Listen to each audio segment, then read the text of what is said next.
नाज़रीन welcome back to दुनिया today. हम बात कर रहे हैं रेंटल पावर प्रोड्यूसर्स के हवाले से, एशियन डेवलपमेंट बैंक की रिपोर्ट के हवाले से। मेरे साथ टूरिज्म में तशरीफ रखते हैं डॉक्टर फारूक सलीम साहब, मेरे साथ तशरीफ रखते हैं शम्सुल मुल्क साहब, एक्स चेयरमैन वापडा, और मुझे लाहौर से वाइस सेटेलाइट ज्वाइन कर रहे हैं पाकिस्तान के ex finance minister doctor Salman Shah साहब। और वक्फे से पहले हम सुन भी चुके हैं कि फैसल स्वाले हयात साहब ने भी हमें लंदन से ज्वाइन किया, पार्लिमानी लीडर हैं PMLQ के पार्लियामेंट में। यहीं पर हम डिस्कशन को आगे बढ़ाते। वक्फे से पहले आप इसको एक्सप्लेन करना चाह रहे थे डॉक्टर साहब कि इंडिपेंडेंट पावर प्रोड्यूसर्स की तरफ जो ऑलरेडी इंस्टॉल्ड कैपेसिटी हमारी है 19,000 साढ़े 19,000 मेगावाट की, उसकी तरफ हम नहीं गए, हम RPP की तरफ चले गए, रेंटल पावर प्रोड्यूसर्स जो ज़्यादा महंगा जी, मैं कह रहा था कि शम्सुल मुल्क साहब ने इतनी अच्छी ज़बरदस्त किस्म की बातें की हैं। उसमें एक बात इन्होंने की कि पहले जो प्रॉब्लम है पाकिस्तान को, जो क्राइसिस है, बहरान है, उसको डायग्नोस करना ज़रूरी है। उसका सही डायग्नोसिस जब तक नहीं कर पाएंगे तो हम आगे नहीं बढ़ पाएंगे। तो इसमें 3 बड़े फेलियर्स हुए हैं। ये मल्टी डायमेंशनल प्रॉब्लम है। 3 इसमें मेन डायमेंशन जो है, एक तो पॉलिसी फेलियर है। हुकूमत पाकिस्तान ने 1994 में जो पावर पॉलिसी आई थी, वो वाहिद पॉलिसी है पिछले 16 सालों में जिसने एक्चुअल मेगा वाटेज खातिर खा अंदाज में ऐड किया नेशनल ग्रिड में। 1994 की बेनज़ीर की पावर पॉलिसी। उसके बाद से पावर पॉलिसी, उसके बाद 1998 में एक पावर पॉलिसी नवाज शरीफ साहब की आई जो तकरीबन फेलियर थी। फिर 2002 में मुशर्रफ साहब की पॉलिसी आई जो तकरीबन फेलियर थी। तो एक तो डायमेंशन है इसकी पॉलिसी फेलियर की। दूसरी इसकी डायमेंशन है पॉलिटिकल फेलियर की। जो IPPs जिसका आप जिक्र कर रहे हैं, उनमें एटलीस्ट 2 या 3 प्लांट्स कंप्लीटली शट डाउन पड़े हुए हैं इस वक्त, और उन मालकान का कहना यह है कि हमारा झगड़ा हुकूमत के साथ सियासी नौइयत का है। तो एक पॉलिटिकल फेलियर है। तीसरा है फाइनेंशियल मैनेजमेंट का फेलियर, जिसको आप सर्कुलर डेट कह रहे हैं। अब वो सर्कुलर डेट की अभी तक मिनिस्ट्री के अंदर या मिनिस्ट्री के बाहर किसी इदारे ने डायग्नोस करने की और उसको डिटेल स्क्रूटनाइज स्टडी करने की कोशिश ही नहीं की। मैंने फिगर्स देखी हैं, 200 बिलियन से लेकर 300 बिलियन तक का सर्कुलर डेट चल रहा है। अब वो सर्कुलर डेट का इशू क्या होता है, अगर मैं चार्ट आपको एक दिखा सकूं कि गवर्नमेंट ऑफ पाकिस्तान वापडा को पे नहीं कर पाती। जब वापडा के पास कैश शॉर्ट हो जाता है तो वो IPPs को पे नहीं कर पाता। जब IPPs के पास कैश शॉर्ट हो जाता है तो वो ऑयल सप्लायर्स को पे नहीं कर पाते। तो ये फिर सर्कुलर डेट चला जाता है। सर्कुलर इसलिए कह रहे हैं कि ये एक सर्कल में मूव कर रहा है, सर्कल में मूव कर रहा है। डिफरेंट इंस्टीट्यूशंस एक दूसरे को 200 बिलियन रुपए से ज्यादा है। ये 200 और 300 बिलियन के दरमियान की कई फिगर्स गिनी जाती है। $2.5 अरब है, ये कम से कम $2.5 अरब जी। अब इसमें अगर आप देखिए कि जो मेजर डिफॉल्टर्स हैं पेप्को के, फॉर इंस्टेंस, उसमें फेडरल गवर्नमेंट है, उसमें प्रोविंशियल गवर्नमेंट है, उसमें KEAC है, और उसमें Karachi water and sewage board. ये 4 मेजर डिफॉल्टर्स हैं जो पेप्को को पैसे नहीं दे पा रहे हैं, और इसकी वजह से सर्कुलर डेट चलता है। इलेक्ट्रिक सप्लाई कॉर्पोरेशन की कैस्क है, प्रोविंशियल गवर्नमेंट है, फेडरल गवर्नमेंट है, और वो क्या है KWNSP, Karachi water and sewage board. और ये सब लोग पेप्को को पेमेंट नहीं कर पा रहे। पेप्को को पेमेंट नहीं कर पा रहे हैं। मैं बड़ी देर से डॉक्टर सलमान शाह साहब को भी उसमें वेट कर रहे हैं, बहुत पेशेंटली उनको मैं लेना चाह रहा था। डॉक्टर साहब, thanks for your being patience. आपने सब सुना, बहुत ही आपने पेशेंस से सुना। शम्सुल मुल्क साहब ने भी एक्सप्लेन किया कि 1990 में ही फेलियर हुआ, जब पाकिस्तान का जो वापडा का नेक्स्ट प्रोजेक्ट था या जो उसकी एक्सटेंशन थी हाइड्रो इलेक्ट्रिक की, उस पर इंप्लीमेंट नहीं हो सकी। और फिर आपने फैसल स्वाले हयात साहब को भी सुना, और अब डॉक्टर फारूक सलीम ये कहते हैं कि बुनियादी तौर पे 3 किस्म के फेलियर हैं। एक पॉलिसी फेलियर है, एक यहाँ पे पॉलिटिकल फेलियर है, और एक फाइनेंशियल मैनेजमेंट का फेलियर। एक चीज़ उनकी मेरी नज़र में बड़ी चुभी है कानों में जाके, उन्होंने कहा कि 1994 के बाद से कोई पावर पॉलिसी इफेक्टिव नहीं आ सकी। नवाज शरीफ साहब की 1998 में जो पावर पॉलिसी आई वो भी तकरीबन फेलियर थी, और 2002 में जो मुशर्रफ साहब की पावर पॉलिसी आई वो भी फेलियर थी। क्या आप एक्सप्लेन कर सकेंगे, being such an insider to the whole process, कि ये हमारी पावर पॉलिसीज क्या इनकॉम्पिटेंट है, क्यों नहीं हम पावर पॉलिसी बना पाए?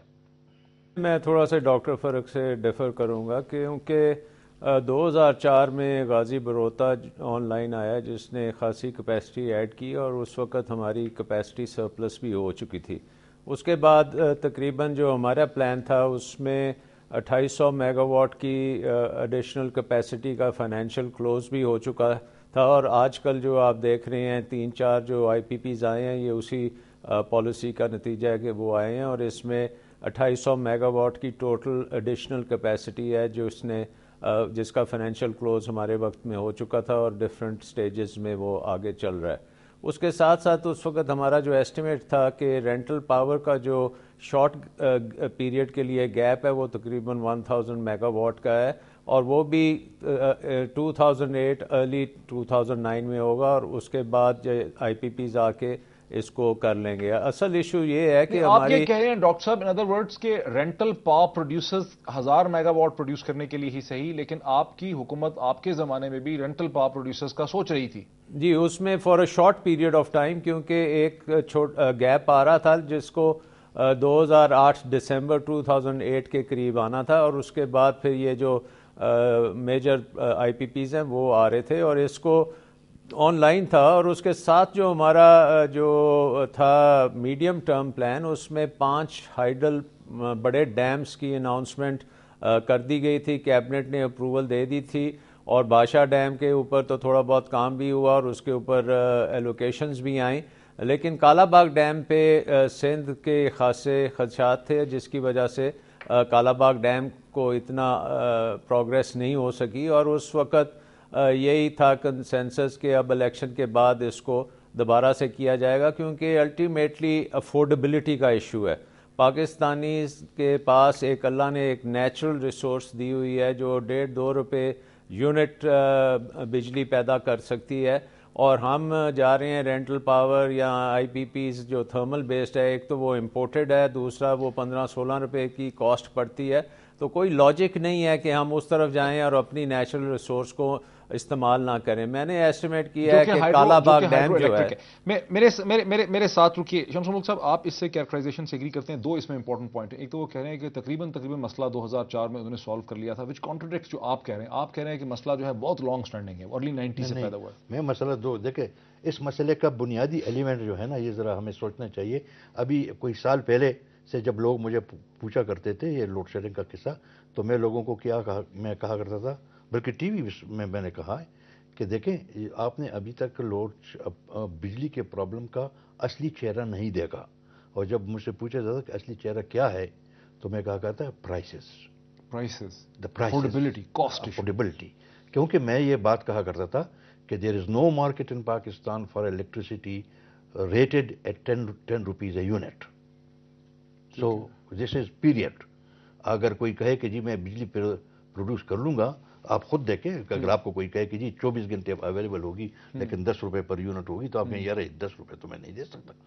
ٹھیک ہے، رینٹل پاور تقریباً 25 روپے کلو واٹ پڑے گی اگر آج پروڈیوس کریں. تو یہ جو مسئلہ ہے basically to me it is always been. دیکھیں میں بتا دوں ایک منٹ موسٹ ریسپیکٹفلی، مجھے بتائیں اتنے پڑھے لکھے لوگ اس ملک میں موجود ہیں، کراچی، لاہور، اسلام آباد، سارے شہروں میں. آپ کہہ رہے ہیں کہ 10 روپے سے اوپر الاؤڈ نہیں تھا، حکومت آتی ہے نہیں الاؤڈ نہیں ہے، میں نہیں وہ 25 نہیں الاؤڈ سے میرا مطلب ہے آپ کہتے ہیں افورڈ نہیں کر سکیں گے. لاجک دے رہے ہیں نا آپ، منطق دے رہے ہیں. ایک الیکٹڈ گورنمنٹ ہے وہ 25 روپے پہ اس کو، ابھی ڈاکٹر صاحب نے اس میں لقمہ دیا، 25 روپے پہ ایگریمنٹ کر لیتی ہے. اس ملک میں کوئی طوفان نہیں آتا، یہ کیسے ہوا؟ دیکھیں یہ تو پھر آپ ان لوگ، یہ تو ایک پولیٹیکل کویسچن ہے، یہ تو اس کے اوپر تو لوگوں کو سوچنا چاہیے. لیکن پولیٹیکل پروسیس کا فیلئر ہوا نا سر. پولیٹیکل پروسیس کا فیلئر کبھی نہیں ہوا ہے. دیکھیں میں بتاتا ہوں آپ کو. Don't you think so? آپ کہہ رہے ہیں کب نہیں ہوا؟ لیک آف کالا باغ، آپ کہہ رہے ہیں کہ کب نہیں ہوا؟ صرف پولیٹیکل فیلئر نہ کہیں، گورننس فیلئر کہیں، کیونکہ اس فیلئر میں فوجی حکومتیں بھی آئی ہیں. It is a governance failure. میں بتاتا ہوں آپ کو. لیکن آپ فوجی آدمی سے یہ ایکسپیکٹ کرنا کہ وہ کنسنسس کریٹ کرے گا national, no, it's not possible. It's a problem. لیکن پولیٹیشین کو تو کریٹ کرنا چاہیے. Let me take a break. اس پہ آتے ہیں کہ پولیٹیشینز کیوں کنسنسس کریٹ نہیں کر سکتے. ناظرین ایک چیز ڈسکس کرنے والی ہے کہ اگر فوجی تو نہیں کر سکتے تھے کنسنسس کریٹ، لیکن پولیٹیشینز اس ملک میں، سیاست دان کیوں پولیٹیکل کنسنسس کریٹ نہیں کر پاتے؟ لیکن ایک بریک کے بعد